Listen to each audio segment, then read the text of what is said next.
I knew the air had turned rotten the second HR offered me a bottle of water before telling me why I was summoned. That only happens when they are about to ruin your life politely. The kind of polite that comes with laminated talking points and a second HR rep sitting in the corner scribbling like a courtroom sketch artist. Susan, they started, like they were easing me into hospice care.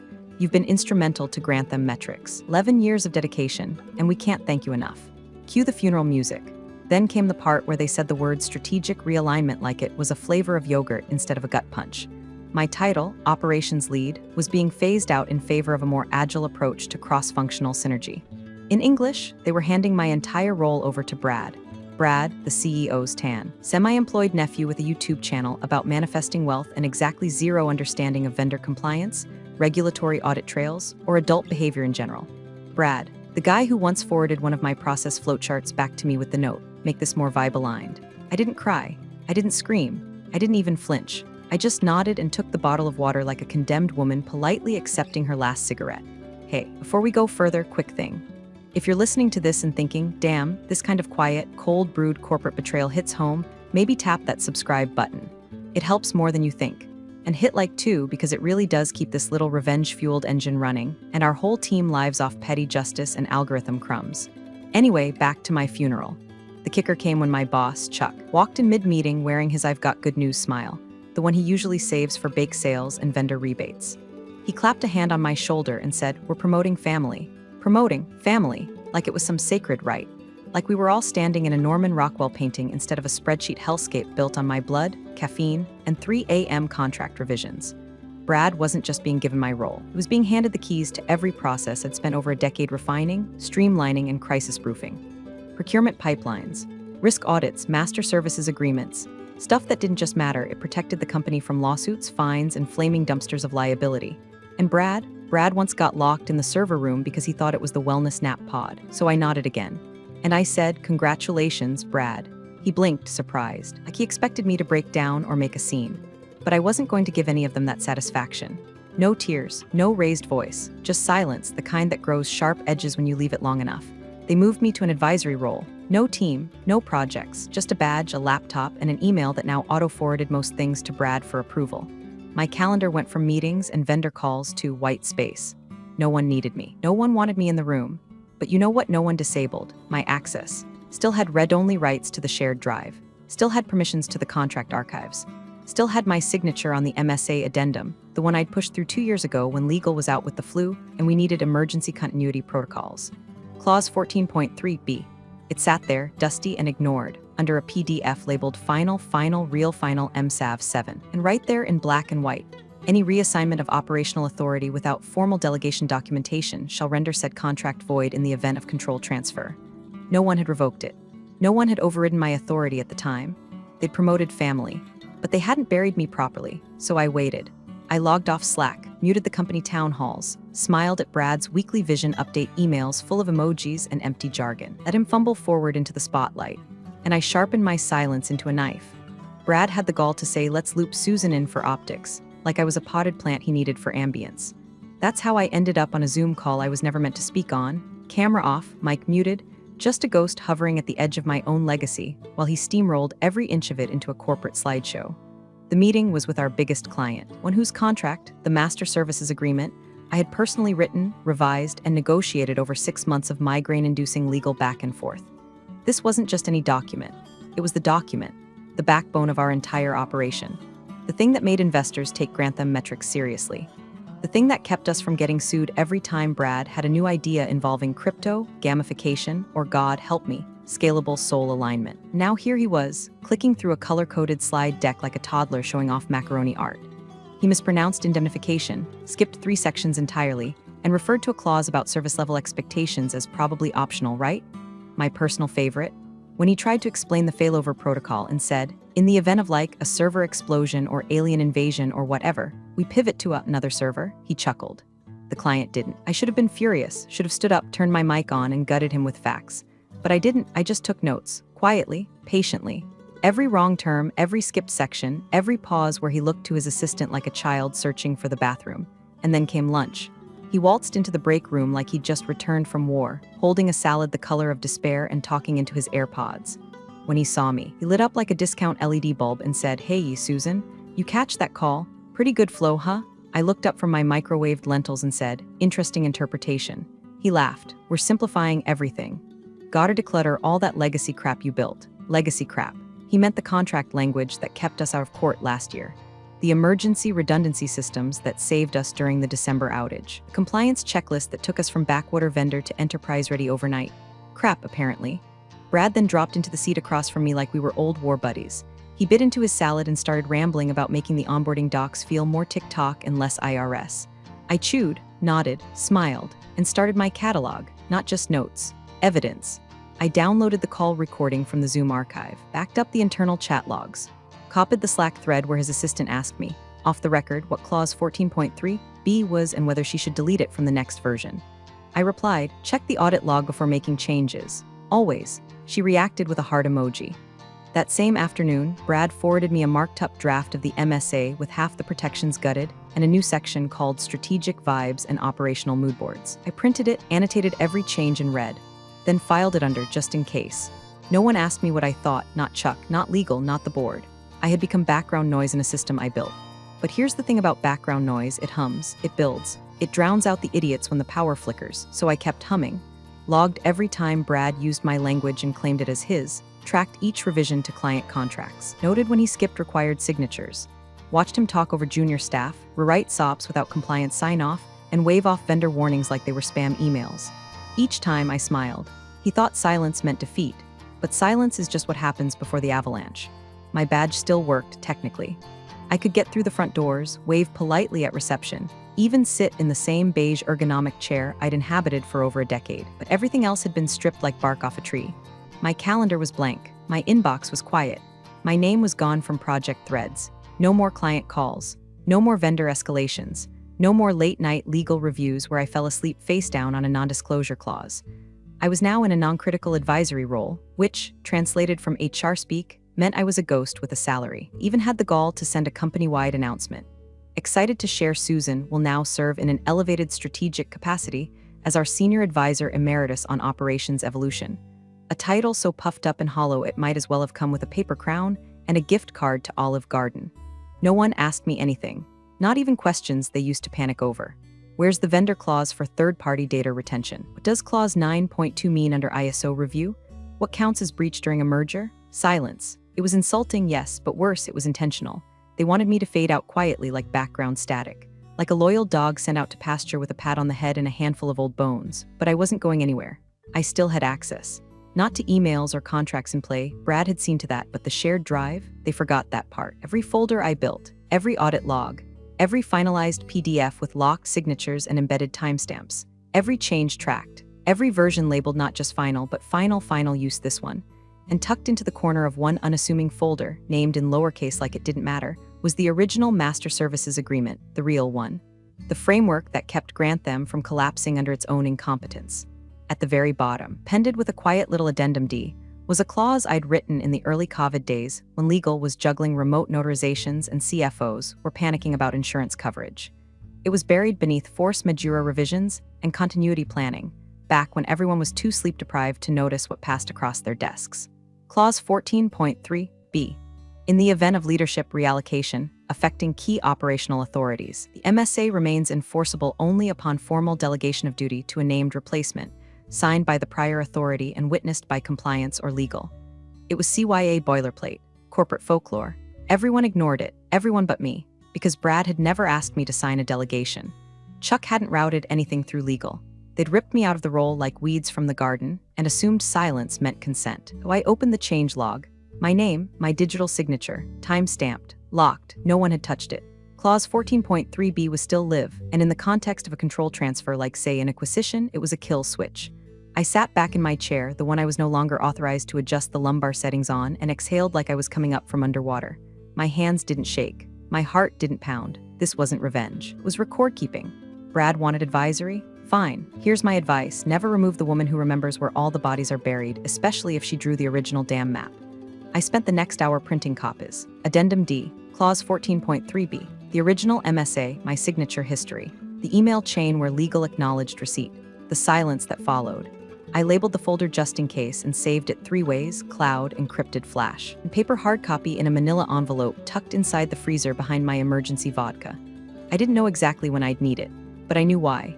Because somewhere in a slick boardroom with fresh-pressed khakis and buzzword bingo cards, some investor was going to ask for operational continuity.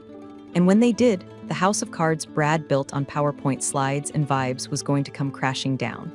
Not because I raised my voice, because I never revoked my signature.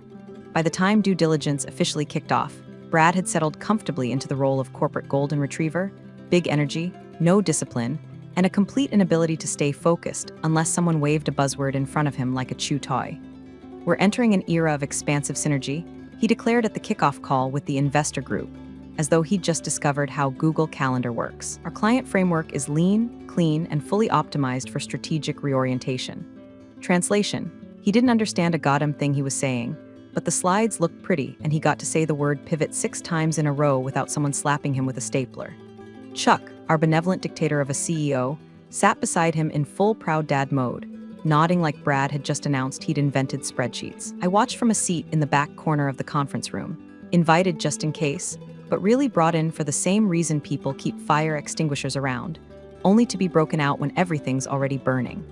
Brad walked the investor team through an overview of Grantham metrics, fumbling through legal frameworks like they were IKEA instructions written in Sanskrit. At one point, he claimed our vendor failover time was under 30 seconds. It's actually 4 minutes. I should know I built the protocol. The lead investor squinted at the slide. That's aggressive, he said politely. Brad replied, we're disruptors, disruptors. Jesus wept. Every time he got something wrong, I made a note, not dramatic, just a bullet point and a timestamp. Every misstatement, every contradiction. Every time he flipped through a slide like he was guessing what was on it for the first time. And they asked how we ensured contract integrity over multiple version revisions. He said, we clean house every quarter, keep it fresh. Fresh. That's how you describe produce, not binding agreements with indemnity clauses. The room got quieter when someone from the investor's legal team chimed in. We'll need copies of all MSA versions from the last 3 years. Full audit trail, including change logs. Brad's smile tightened. He clicked around, pulling up a folder from his desktop labeled MSA Archives for DD. A handful of PDFs, mostly outdated, one misspelled Master Service Agent V2, no addenda, no signed authority transitions, no clause 14.3b. He emailed them the folder without even opening the files. I leaned back in my chair and crossed one leg over the other, said nothing. The legal rep gave a tight little smile. We'll confirm receipt. Expect some follow-ups. Brad gave a thumbs up, a literal thumbs up, on a call with multi-million-dollar investors. I excused myself before I laughed out loud. Back at my desk, still mine, though stripped of purpose like a trophy with no nameplate, I logged into the drive and downloaded another full version archive. The real one. The one that included the final MSAs, addenda, change logs, audit trails, approval workflows. And of course, clause 14.3b, tucked away like a landmine waiting for the wrong step. I labeled it for reference only and tucked it into my private archive. Time-stamped, version-controlled, untouched by Brad's greasy, emoji-riddled incompetence. They had made the mistake of thinking access was power. But power wasn't in the room. It was in the paper trail. Each time Brad misstepped, I marked it down like a conductor following a crescendo. This wasn't a meltdown yet, but it was the overture. And when the investors circled back with questions, I knew exactly where the cracks would appear. He could strategize all he wanted. But you can't outpitch a missing clause. You can't smile your way past a contract that eats your acquisition alive from the inside. All I had to do was let the boy talk. And talk he did. The funny thing about accidents is that they tend to happen when people are in over their heads and flailing for air. Brad's assistant, bless her exhausted soul, had clearly reached the point where correcting his blunders was like trying to mop a hurricane with a Swiffer. I almost felt bad for her when she sent the email that cracked the facade wide open. Subject line, full contract archive per DD request attached, every version of the MSA going back 5 years, including mine, including the addenda, including Addendum D. The full audit trail, folder and all, zipped and timestamped from the compliance archive Brad didn't even know existed. She meant to send the scrubbed versions. Instead, she sent the truth. It took less than 36 hours for the email thread to land in the hands of a junior associate at the buyer's law firm, a woman probably 2 years out of law school, hungry, detail-obsessed, and still caffeinated enough to read all 87 pages of contractual language without skimming. Her name was Mia, and Mia did what Brad never had the competence or curiosity to do. She read the fine print. She flagged it on page 72. Clause 14.3b. In the event of a leadership reallocation impacting key operational authorities, The Master Services Agreement remains valid only upon documented and signed delegation of said authority to a named successor, approved by legal or compliance. She sent an internal note to her supervisor. Was this clause ever nullified? The next day, an email went out from the buyer's general counsel. To Brad CC, Chuck Investor Counsel, Legal Review Team Subject. Clarification request MSA Clause 14.3b. Brad replied first within 6 minutes. Hey there, that clause is legacy, totally obsolete. We phased it out when we upgraded the framework last year. Not relevant to current filings. LMK, if you need anything else, thumbs up. I nearly spit out my tea. Obsolete? The man couldn't obsolete a lunch order. There was no record, no signature, no legal routing, no delegation paperwork. He never even read the clause. He just assumed that because he'd bulldozed over me with pastel slide decks and phrases like synergy and fusion, my authority had expired with my dignity. But contracts don't care about vibes. Contracts care about signatures. Later that afternoon, the buyer's legal team sent a reply. Direct. No exclamation marks, no emojis. To Susan Hastings CC, Grantham Legal Subject. Formal clarification request MSA Clause 14.3b. They knew Brad was bluffing. And now they were asking the one person in the company with the historical, legal, and operational knowledge to confirm whether the contract currently being used to justify a multi-million-dollar acquisition was in fact enforceable. Me. I didn't rush, didn't gloat. Just pulled the folder from my archive, opened the email I'd sent legal back in 2020 with the attached clause and approval note, checked the read receipt, and verified the timestamp. Then I drafted a calm, surgically clean reply. Clause 14.3b was implemented as part of Addendum D in March 2020. It has not been superseded or nullified. No formal delegation of authority was executed or filed. Therefore, any reassignment of operational authority without such documentation constitutes a breach of contract per the clause's conditions. I attached the PDF, embedded the email thread, cited the version history, refrained from adding, "Tell Brad to eat shit," though the urge was biblical. 5 minutes after I hit send, I received a reply from the Investors Council. "Thank you, Ms. Hastings. This is extremely helpful. We will pause active processing until this is resolved." No one at Grantham responded, not for the rest of the day. Slack went quiet. My inbox stayed dark. You could practically hear the blood draining from Chuck's face in real time. Brad didn't come by my desk. Of course he didn't, because now he knew. He wasn't just out of his depth. He was out of his league.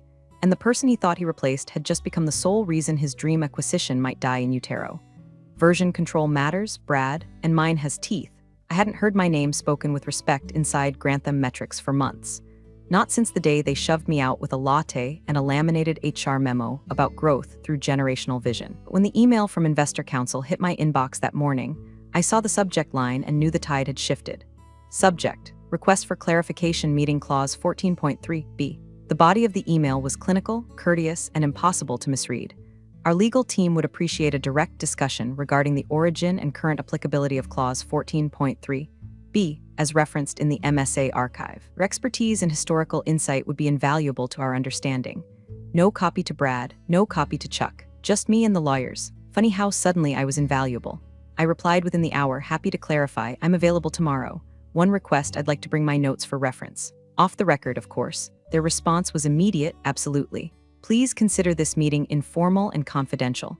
I printed everything again, not because I didn't trust digital records, but because there's something about watching people squirm while you slide a manila folder across the table that just hits different. Inside were my originals. Emails, contracts, timestamps, version logs, every paper cut of truth I'd filed away while Brad was busy redesigning org charts with emojis and synergy pathways. The meeting was held in a side room on the 15th floor, away from the main Grantham offices. Neutral ground, quiet, private.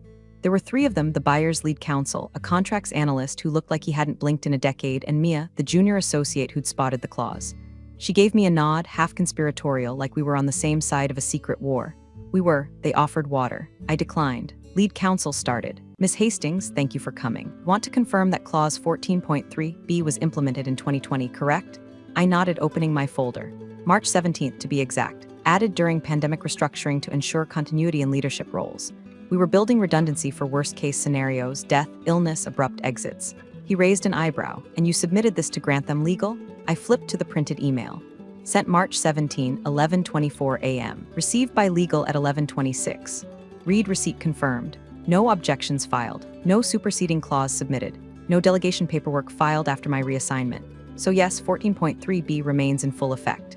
The contracts analyst leaned in. And you were the named operational authority at the time? I pulled out a copy of the formal appointment letter. from Chuck himself. Signed, dated, and never officially rescinded or redelegated, which per the clause is required for the MSA to remain valid in a change of control scenario. Mia glanced at the page, eyes scanning fast. And this email chain, no follow-up from legal or the executive team? None, total silence. Probably assumed it was just another attachment, but silence isn't removal. Silence is consent when the paper trail's this clear. The lead counsel sat back, slowly exhaling through his nose. Thank you, Miss Hastings. This is illuminating. That's lawyer speak for Brad is toast. I didn't smile. I didn't gloat. I just closed the folder neatly and set my hands in my lap. He continued, our position is now materially affected by this clause. We'll be reevaluating certain timelines and expectations. We may reach out again for formal deposition depending on next steps. I understand, I said. There was a beat of silence. The analyst was already typing. Mia offered a soft smile. Lead counsel said, you've been very helpful. I nodded again. Just doing my job, even if no one remembers I still have one. As I stood to leave, I caught Mia's eye. She mouthed, nice work. Out in the hallway, the quiet was heavier than before. Not tense, not uncertain, just charged. Back at my desk, still technically mine, even if stripped bare, I sat down and opened my email. Nothing from Chuck, nothing from Brad. But I knew the ripples were already spreading. It tried to erase me from the room. Now I was the only person keeping the deal alive or killing it.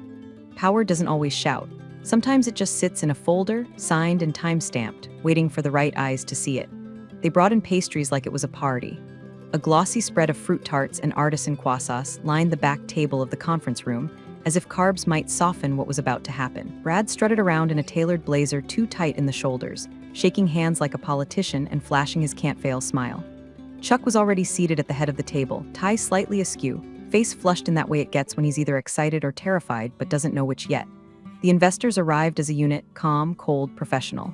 No small talk this time. No icebreakers. Just nods, laptops, and 3 identical black binders placed on the table with precision, like weapons being unholstered. I was seated near the edge, next to an unused power outlet, forgotten but present. Technically not invited, but still there. The buyer's lawyer, a man built like a mannequin and dressed like a scalpel, opened his binder without looking at anyone.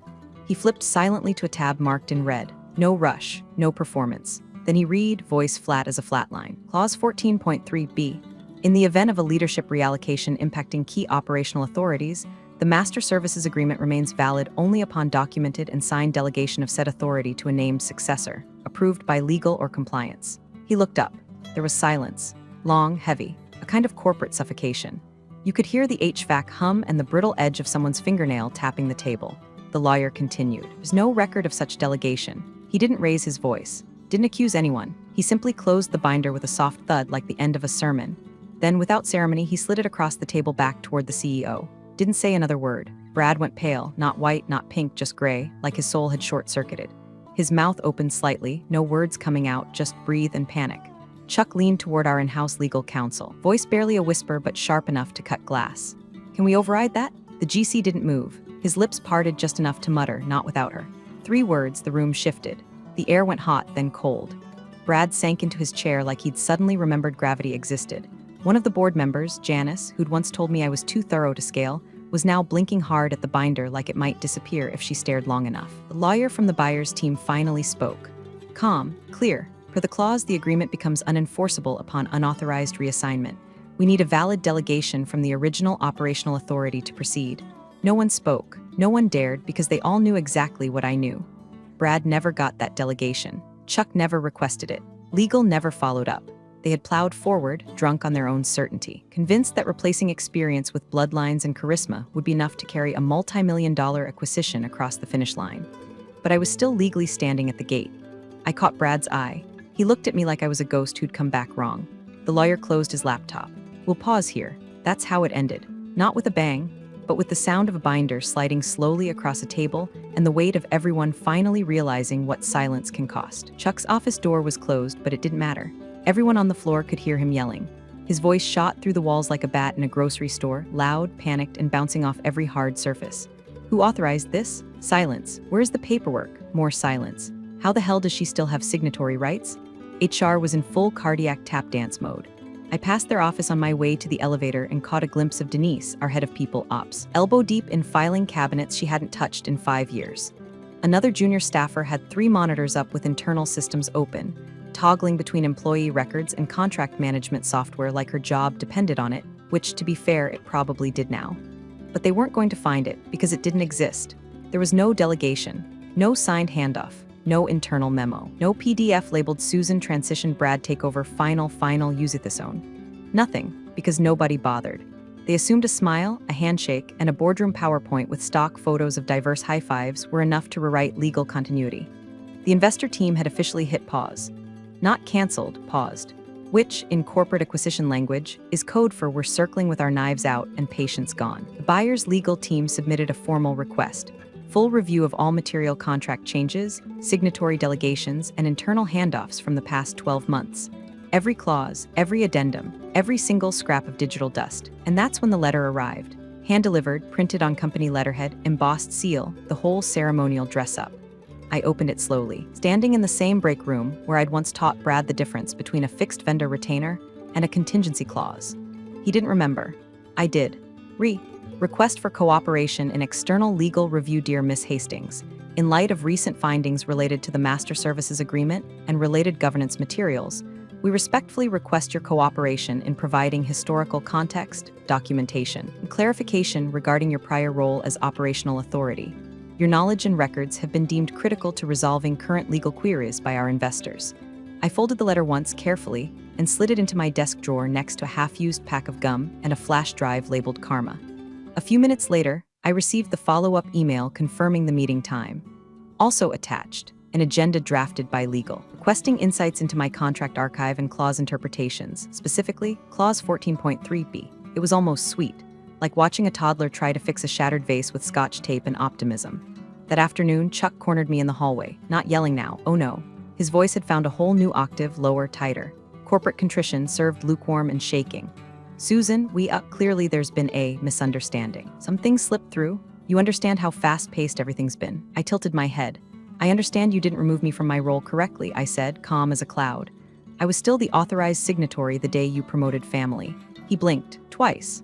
I didn't gloat, didn't raise my voice. Just let the truth hang there like a chandelier about to drop. Behind him, HR was still scuttling around with clipboards and sad eyes. Brad hadn't been seen since the binder slide. Rumor was he'd locked himself in a conference room and was watching leadership TikToks on mute. I went back to my desk, sat down, sipped my coffee, and waited, not for revenge, not even for validation. Just for the simple, quiet sound of a system cracking under the weight of its own arrogance. Turns out they didn't need me for strategy, but they needed me to close the deal. And I had all the time in the world. No pastries this time. No fake smiles, no icebreakers, no curated playlists humming softly in the background. The conference room was stripped down to its bones. Just a table, some water bottles, and a silence thick enough to chew. Brad was already seated, trying to look composed, but his foot was bouncing under the table like a jackhammer on a sugar high. Chuck stood near the whiteboard, arms crossed, eyes bloodshot, tie loose like a man halfway through a heart attack, but too proud to ask for help. The board members had that distant, glassy-eyed stare rich people get when they realize their money might be walking out the door in someone else's briefcase. And then, without announcement, the investor's lawyer entered. He didn't shake hands, didn't sit, didn't say good morning. Just opened the same black binder he'd slid across the table days earlier, flipped to the familiar red tab and pointed. Clause 14.3b, he said, voice as dry as paper. This invalidates the contract under current terms. Brad's mouth dropped open. He looked toward Chuck like a kid caught cheating and waiting for his dad to lie for him. But Chuck said nothing. No more defense left, no more bluffing, just quiet dread. The lawyer continued, addressing the entire board now. Unless your original operational authority formally amends or delegates her signature authority, this agreement is unenforceable, which means we are suspending acquisition. He snapped the binder shut. Loud, final, silence followed. A thick, dreadful pause where everyone looked at everyone else but no one dared speak. Then came the whisper, faint, desperate, from one of the board members. Where is she? It wasn't a question. It was a plea. A minute later, someone from HR popped their head into my office like a groundhog sensing a storm. Susan, they'd like you in the boardroom. Of course they would. I stood, brushed the crumbs from my sleeve, and walked the long carpeted hallway that used to belong to me. My footsteps were the only sound. No applause, no welcoming committee, just guilt hanging in the air like stale cologne. When I entered, Brad looked at me like I was death itself, wrapped in a blazer and holding a grudge. I didn't sit. I didn't smile. I walked to the table, picked up the binder, and flipped to clause 14.3b myself, ran my finger slowly across the text. Let them watch me read the same line that had detonated their entire delusion. Then I closed the binder. You wanted family, I said, steady, calm, unbothered. So go ask your nephew, and I walked out. No door slam, no mic drop, just a quiet exit that felt like thunder in their bones. I didn't look back. The next morning, I was at home in my kitchen, robe on, coffee steaming in my favorite chipped mug that said world's okayest leader. Outside, the leaves were changing, gold, rust, fire. My phone buzzed. A text from Mia, the junior associate. You were brilliant. Just thought you should know. A few minutes later, the doorbell rang. Courier in a windbreaker, cardboard envelope in hand. Inside, a letterhead from the investor group. A private consulting offer, terms generous. Rate absurd, more than double Brad's salary. I took a sip of coffee, sat back in my chair, watched the steam rise.